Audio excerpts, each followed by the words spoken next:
மச்சான் இவன் தான்டா என் தங்கச்சி பின்னாடி சுத்துறியா? என்னடா சொல்ற இவனா? ஆமாண்டா. நேத்தெல்லாம் ரெண்டு பேரும் ஒரு கொடையில் நின்றுருக்காங்க. ஃபோட்டோ எனக்கு எடுத்து அனுப்பியிருக்காங்கடா. நான் என் தங்கச்சி அதட்டி ஒரு வார்த்தை கூட பேசினதே இல்லை. இப்போ என்னை அவ்வளோ பேச வச்சுட்டான்டா. பாவம்டா என் தங்கச்சி. காலையில் நான் திட்டில அவள் அழுதுகிட்டே ஓடிட்டா. இருடா அவன்கிட்ட பேசலாம். ஏண்டா நான் உங்ககிட்ட என்ன சொல்லியிருக்கேன்? என்ன சொன்னீங்க? என் தங்கச்சி பின்னாடி சுத்தாதுன்னு சொன்னா இல்லையாடா? சரி, அதுக்கு என்னப்பா? அவன் சொன்ன நீ கேட்க மாட்டியாடா? அவன் தங்கச்சி பின்னாடி நீ ஏன்டா சுத்திட்டு இருக்க?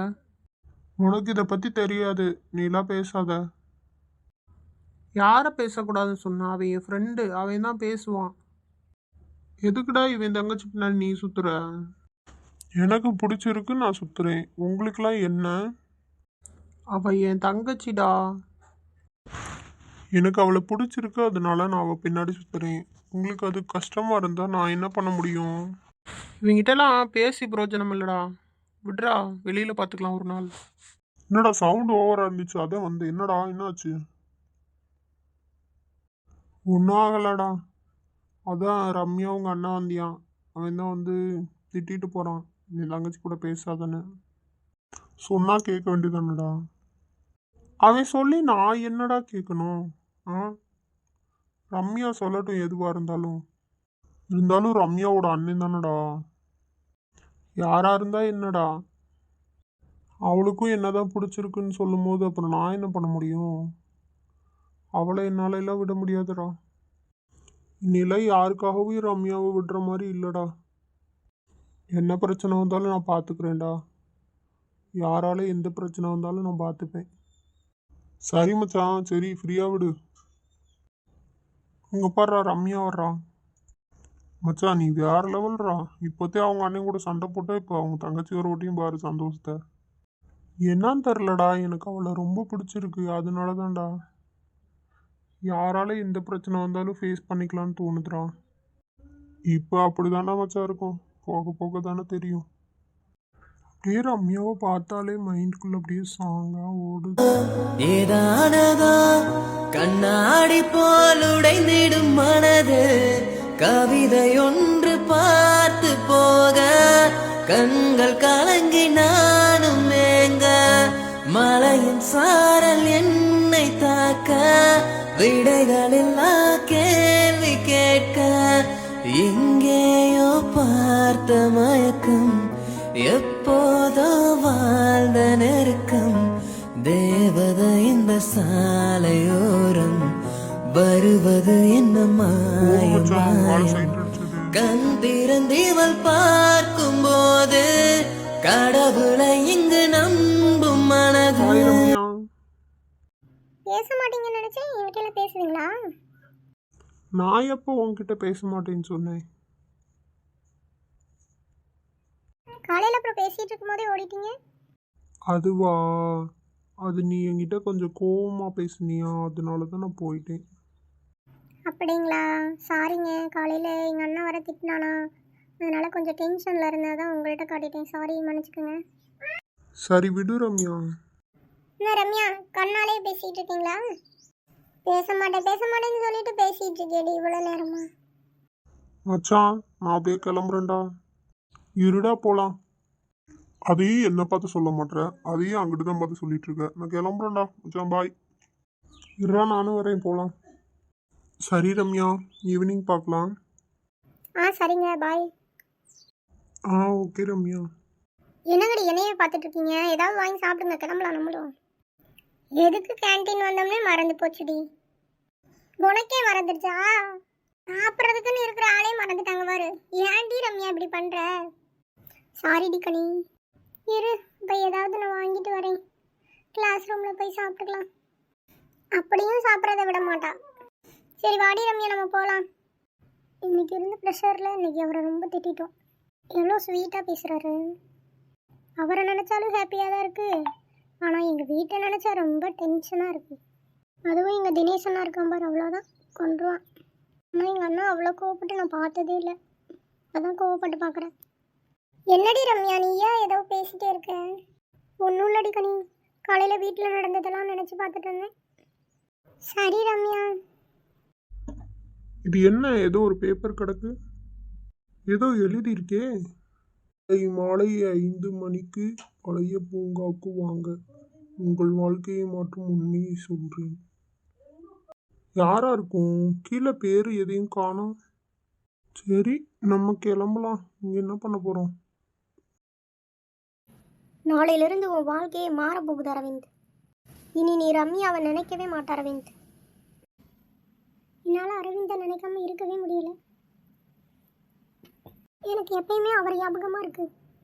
எப்போதான் எங்கள் அண்ணெல்லாம் மனசிறங்குவானோ தெரில. அது யாரோட லெட்டர்னு தெரியல.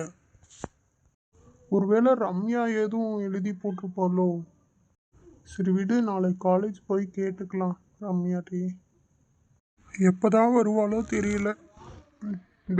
டெய்லியும் அவளுக்காக வெயிட் பண்ணுற மாதிரியே இருக்கு. மச்சான் இப்போதான் வந்து இடம். ஆமாடா, வாடா.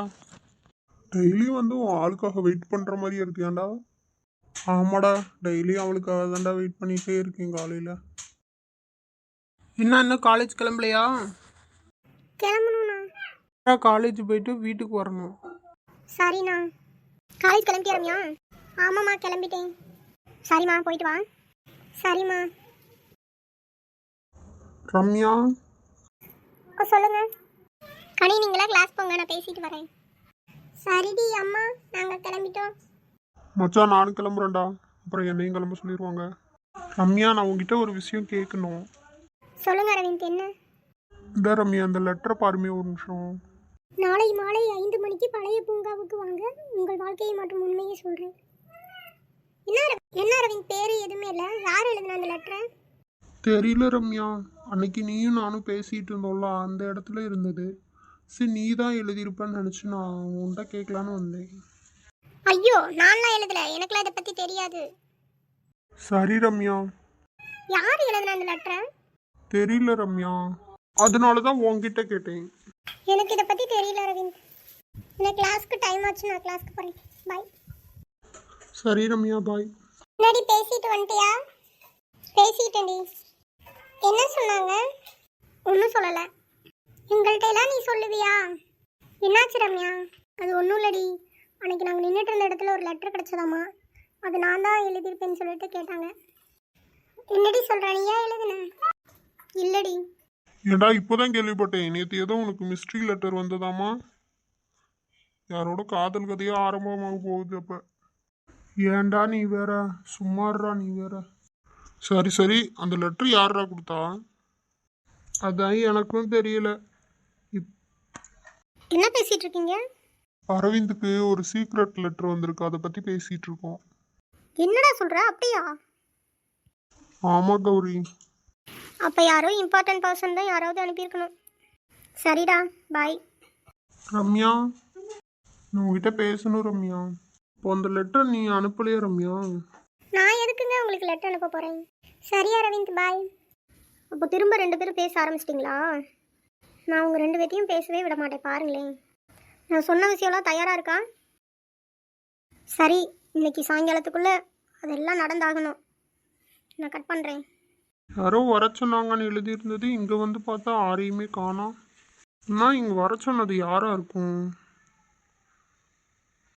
அரவிந்த். யாரா நம்மளை கூப்பிட்றா? கௌரி, நீயா? ஆமாம் அரவிந்த், நான் தான். அப்போ அந்த லெட்ரு யாரோடது? நான் தான் எழுதினேன் அரவிந்த். எதுக்காக அந்த லெட்டர் எழுதினீங்க? உங்ககிட்ட ஒரு விஷயம் சொல்லணும் அரவிந்த்.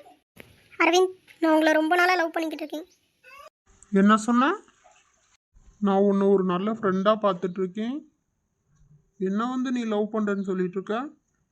எனக்கு தெரியும் அரவிந்த், உன் மனசில் ரம்யா மட்டும்தானே இருக்கா? அதான் தெரியுதுல, அப்புறம் என்ன பண்ணிட்டு இருக்க நீ? தேவையில்லாத வேலை பண்ணிட்டு இருக்க? இல்லை அரவிந்த், நான் காலேஜ் ஸ்டார்ட் பண்ணதுலேருந்தே நான் உன்னை லவ் பண்ணிகிட்ருக்கேன். நான் ஒவ்வொரு தடவையும் உங்ககிட்ட சொல்லலான்னு வந்தேன், ஆனால் எனக்கு தைரியம் இல்லை அரவிந்த். அதான் இப்போயாவது சொல்லலான்னு தான் வந்தேன். கௌரி, என்னை தப்பாக நினச்சிக்காத. உன் மனசை காயப்படுத்த எனக்கு விருப்பம் இல்லை. என்னால் பொய்யும் சொல்ல முடியாது. என்னை ரொம்ப கஷ்டப்படுத்தாதீங்க அரவிந்த். என் மனசில் ரம்யாவை தவிர வேறு யாருமே இல்லை.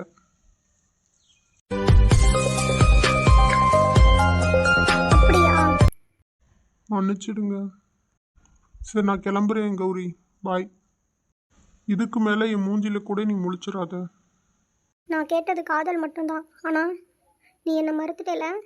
இந்த உனக்கு ரம்யா தானே வேணும். அந்த காதல் உனக்கு கிடைக்குமான்னு நான் பார்த்துக்கிறேன்.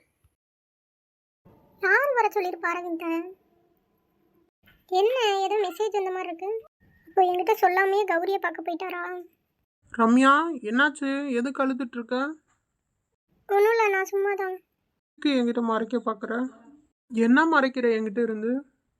ஒன்றும் இல்லைண்ணா.